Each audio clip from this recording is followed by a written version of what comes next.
If you're a sports fan, make sure you go check out SportsCastr for all of your sports news. Whether you are a Patriots fan or not, this is the perfect way to meet all of your sports needs and is a platform I personally use myself in case any of you guys want to catch me live talking about training camp recaps, etc. I'll leave a link in the description below. What is up, Pats Nation? It is Patriots Global back here with another video, and yesterday the Patriots made another signing after releasing veteran Cole Croston. They decided to bring in an undrafted free agent, former Florida Gator offensive tackle Martez Ivey.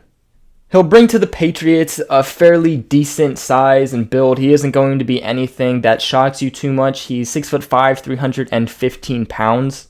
He's 24 years old, so he's still a pretty young guy. He played in 49 games with 44 starts. He plays a very versatile type of game. He's played both guard and tackle during his 4 seasons, again at Florida with the Gators. He also earned second-team All-Sec honors as a sophomore, junior, and senior. Last season, he started all 13 games again for the Gators as part of the offensive line that just allowed 18 sacks over the entire course of the season. To me, this move is a very interesting one. The Patriots have always been pretty high on Cole Croston. I mean, if an offensive lineman was injured, that's who they would bring in. If they released the guy and they needed to fill someone in for the 53-man roster, they would have Cole Croston. There were literally times where Cole Croston was active for the Patriots 53-man roster, but I'm sure he was, from what it sounds like, at least dealing with some type of injury. That's why they released him. Very interesting guy that they picked up. In my personal opinion, in my personal preference, I would have preferred them to pick up a free agent offensive lineman. You know, there's not that much great ones still left on the market, but there are definitely some that I feel could have been better than this signing.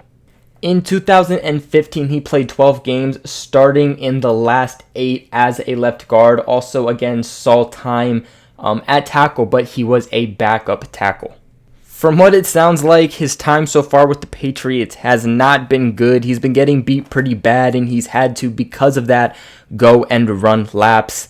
And his lap running have not been very fast. So from what it sounds like, he's not a very fast offensive tackle, and that's really what the Patriots look for. That is part of their ideal offensive tackle. Guys, this is really not a signing that I see much happening. At this point, they released Cole Croston, and they kind of just needed someone, so this is the guy that they chose to fill in. He's going to get cut sooner or later. I'll be very interested to see if he even makes it to preseason, but he isn't a guy that you have to ask yourself, is he going to make the roster? Because he's not. You know, Dan Skipper, Cedric Lang, these are both guys that I would put before Ivey. Ultimately, I still think the Patriots need some actual depth at offensive tackle, and this guy is not the answer. I'll be interested to see more what happens with Cole Croston. I would not be shocked to see the Patriots in the future bring him back, as again, they've been super high on him. Things definitely have not worked out with Cole Croston the way that they wanted it to, but maybe bring him back in the future as more of a depth piece. But that's it for today's video, guys. There's really not much on this guy. I looked, and it's hard to get some news on him. With that being said, I just don't see this going anywhere. Please make sure you guys like and subscribe. This helps me, the channel, and even you guys out very, very, very much. Make sure you guys share this video with everybody who knows and go to the Patriots Global family. And other than that, I will catch you guys in another video.